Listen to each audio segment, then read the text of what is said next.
미국 중앙정보국 CIA의 분석관 출신의 유력 한반도 전문가 수미 테리가 미국 정부에 신고하지 않고 한국 정부를 위해 일한 혐의로 연방검찰에 의해 기소됐다는 사실이 알려지면서 큰 파장을 낳고 있습니다. 테리 연구원은 약 10년간 고가의 가방과 의류, 고액의 현금 등을 제공받는 대가로 한국 정부의 미국의 비공개 정보 등을 넘겨온 혐의를 받고 있는데요. 지난해 미국 검찰은 테리를 기소하면서 동맹국인 한국의 정부 당국이 깊게 연계돼 있는 정황을 상세히 공개해 미 정가에서 충격적이란 반응까지 나오고 있습니다. 이번 영상에서는 국내 언론이 입수한 미 검찰의 공소장을 분석해보고 이 사건이 한미 동맹에 미칠 영향을 전망해보는 시간을 갖도록 하겠습니다.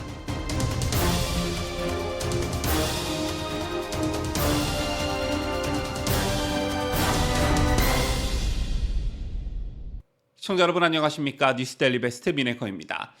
자, 오늘 충격적인 소식이 미국으로부터 전해졌죠. 이 소식을 전해들은 많은 분들이 우리나라 최대 동맹국인 미국에서 어떻게 이런 일이 벌어질 수 있느냐 좀 의아하게 생각하셨던 분들 많으셨을 거라 생각하는데, 미국 중앙정보국 CIA 대북 분석가 출신의 유력 한반도 전문가 수미 테리가 미국 정부에 신고하지 않고 한국 정부를 위해 일한 혐의로 연방검찰에 의해 기소됐다는 소식이 오늘 있었습니다.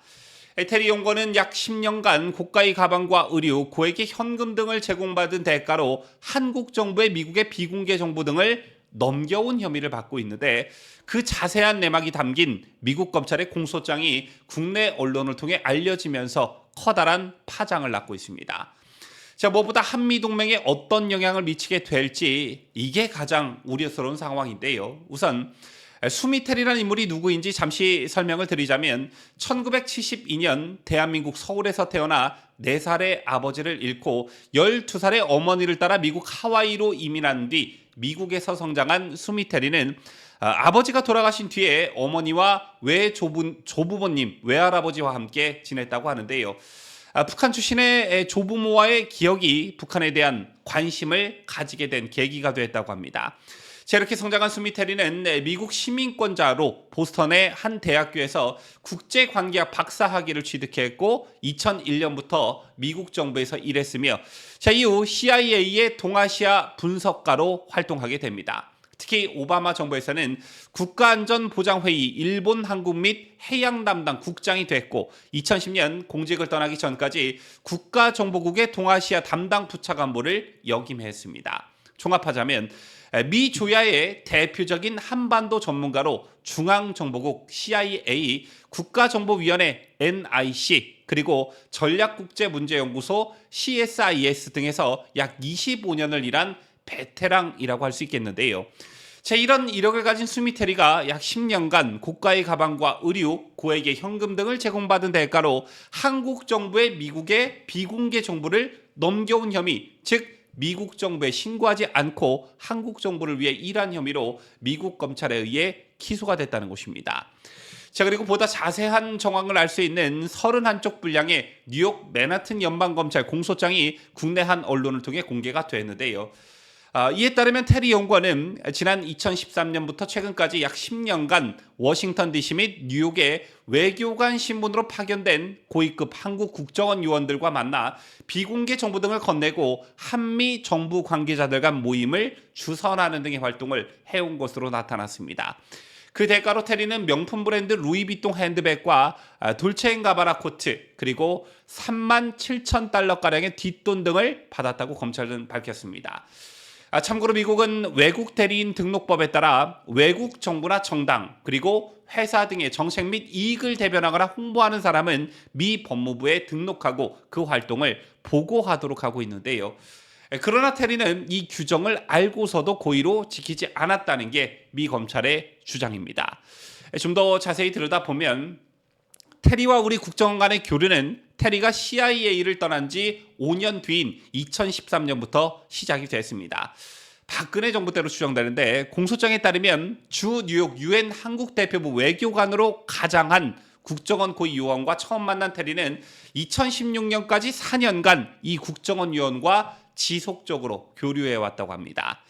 이때부터 미 수사 당국은 테리가 국정원 요원과 접촉한 동선은 물론 통화, 이메일 및 실제 대화 내용 등을 지속적으로 파악해 왔다고 하는데요. 이게 의미하는 바는 테리에 대한 수사가 갑자기 불거져 나온 게 아니라 적어도 수년에 걸쳐 장기간 이루어졌음을 짐작할 수 있는 부분입니다.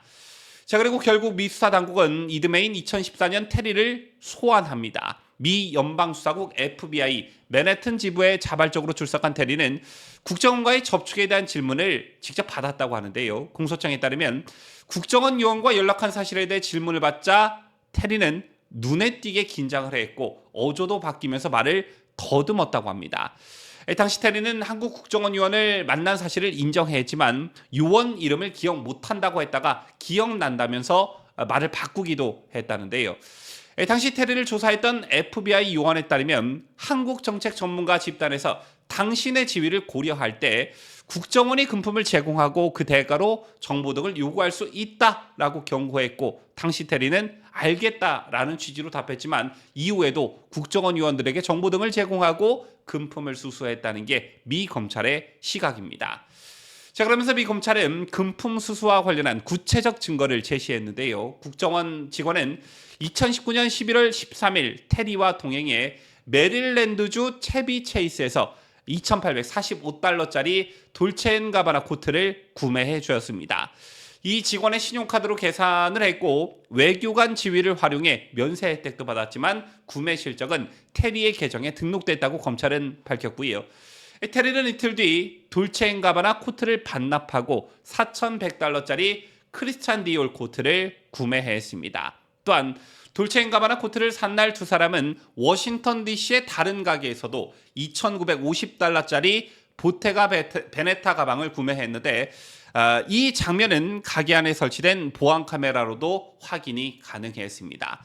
국정원 직원이 계산하자 옆에 있던 테리가 가방을 들고 나가는 모습이 포착된 것인데요. 그리고 2020년 8월엔 이 직원의 후임자가 테리가 미 정부 인사들도 참여한 화상 워크숍을 주선해 준 것에 대한 보답으로 3,450달러짜리 핸드백을 구매해줬고 또한 후임자는 이듬해 4월에도 테리와 함께 워싱턴 DC의 루이비통 매장에 들려 3,450달러짜리 핸드백을 사줬고 이 역시 카메라에 고스란히 잡혔습니다. 쇼핑을 마친 두 사람은 대사관 번호판이 달린 차량에 나란히 탑승해 스시 식당에서 밥을 함께 먹었다고도 하는데요. 참 상식적으로 이해가 가지 않는 부분이 테리는 이미 미 수사당국에 의해 소환을 당했고 한 차례 경고를 받은 그런 상황이었습니다. 그렇다면 테리가 미 수사당국에 의해 감시를 당하고 있을 가능성, 미 수사당국이 예의주시하고 있다는 점을 우리 국정원도 알고 있었을 텐데 이게 이렇게 공식적으로 쇼핑을 하고 공개적으로 식사를 하고 국정원 직원과 테리가 붙어 다닌 게 과연 상식적으로 납득이 가냐라는 것입니다. 더군다나 미국 현행법상 불법성을 인지하고 있던 상황에서 이렇게 공개적인 행각을 벌였다는 게 정말 이해가 가질 않고요. 또한 국정원의 첩보 활동이 이렇게 허술해도 되는 것인지 정말 자괴감이 들 정도입니다. 그런가 하면 테리는 2022년 6월 토니 블링컨 미 국무장관과의 비공개 회의에서 나온 미국 정부의 대북 정책 관련 비공개 메모를 한국 정부에 전달한 혐의도 받고 있습니다. 검찰에 따르면 당시 워싱턴 DC 국무부 청사에서 약 1시간 동안 진행된 소규모 회의엔 블링컨 장관과 고위 국무부 관료들과 함께 테리를 포함한 5명의 한반도 전문가가 참석했다고 합니다. 당시 회의는 언론 보도 및 외부 유출이 불가능한 오프 더 레코드를 전제로 이루어졌다고 하는데요. 그러나 테리는 회의가 끝난 직후 블링컨의 발언을 포함해 수기로 작성한 회의 내용을 한국 정부에 넘겼다고 합니다. 미 검찰에 따르면 국무부 회의가 끝난 직후 국정원 요원이 대사관 번호판이 달린 차량에 테리를 태운 다음에 테리가 작성한 2페이지의 메모를 촬영했다고 합니다. 미국 입장에서는 굉장히 불쾌할 수밖에 없는 그런 부분이라 생각하고 동시에 이런 첩보 활동을 왜 이렇게 허술하게 했는지 다시 한번 고개를 갸우뚱거리게 만드는 것 같습니다. 또한 공소장을 보면 미 수사당국은 테리와 국정원 간 관계를 10년간 추적해 오면서 그들 간의 대화나 통화 등을 실시간 도감청한 것으로도 추정됩니다. 심지어는 식당에서 식사하면서 나눈 대화까지 모두 파악하고 있었다고 하는데요. 그런데 더 주목이 가는 것은 미국 검찰이 테리를 기소하면서 한국 정보당국의 첩보 활동을 공개적으로 상세하게 밝혔다는 점입니다. 자, 아시다시피 윤석열 정부와 조 바이든 미 정부가 한미 동맹 강화는 물론 한미일 삼각협력 강화 등을 통해 그 어느 때보다 한미 동맹이 굳건해졌다는 평가를 받는 상황 속에서 자칫 한미 동맹의 균열이 갈 수 있는 매우 민감한 문제를 공개했다는 점에 주목하지 않을 수 없다는 것인데요.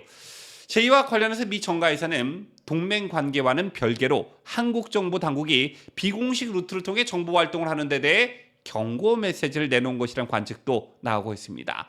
특히나 미 검찰은 공소장에서 테리가 미 국무장관 발언 등을 담은 미 정부 정보 등은 모두 편집 처리한 반면에 테리와 국정원 접촉 및 대화 내용 등은 상세히 공개했습니다. 또 이와는 별개로 이번 사건을 계기로 국정원의 첩보 활동은 물론 다른 전문가들의 활동도 위축되는 것 아니냐라는 우려까지 나오고 있습니다. 부디 이 사건으로 인해 굳건한 한미동맹의 균열이 가는 일은 절대 없었으면 하는 바람을 가져보면서 뉴스를 마치도록 하겠습니다. 지금까지 저는 자유대한민국을 소화하는 뉴스데일리 베스트 민앵커였습니다.